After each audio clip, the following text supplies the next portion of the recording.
So Wally, give us an idea of maybe some of your methodologies, and maybe if you have any specific ideas you want to share, we could go over that as well. Yeah, sure. So basically, what we focus on more so than anything else is trying to find stocks that are reversing at the bottoms. And when I say bottoms, I'm not necessarily saying the exact bottom, but I'm just saying like whenever a pullback has occurred and then it's ready to start heading back up, trying to catch that very early is what we focus on. Because our goal is to hold on to trades for about a month to 3 months, we predominantly focus on the weekly chart. And so for that reason, we're looking for stocks that have based for quite some time. So an example would be Tesla at this stage. Tesla is one that I am literally beginning to start recommending to our subscribers and say, you want to start getting involved in Tesla because it has been in that Can we base. see a chart on Tesla, David, so we can put a face on this? Exactly. And go to the weekly chart of Tesla and you'll see what I'm talking about, because at this stage, you can see how it's just been basing right there for quite some time. One of the cool things is most people might not recognize that double bottom that you see that happened right where that line is that you have, which was May 10th. Okay. So now it's coming off of that double bottom, like right there. There you go. So that double bottom right now. So we've been slowly but surely beginning to increase little by little. And even though it hasn't really exploded quite higher, you go back into the smaller time frames and you start seeing that, wait a second, things are beginning to pick up. And now that the market in general, like I always try to tell people, it's like a big old tide. When the tide rises, everything lifts up with it. And now that all that is beginning to happen, I won't be surprised that Tesla is getting ready to do, the unthinkable, which is surpass all-time highs. Anything else you got on your plate there? That looks pretty good to me right there. What else? Yeah, outside of that, then it would be the cryptos in a sense. Yeah.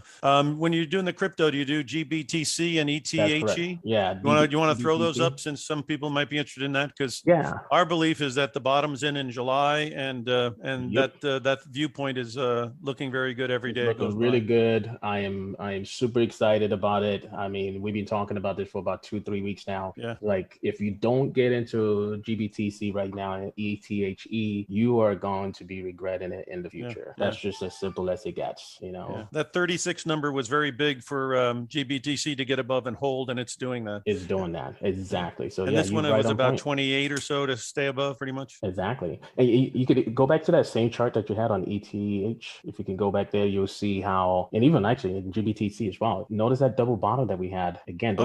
July was it. Yeah. Those are all signs that, look, it's put in the bottom. This is it. It's like it's not going any lower than this. Well, I mean, if you're a believer, you have to play it that way. If you're not a believer, it'll go to 5,000 and you still won't believe it. And you still won't believe it.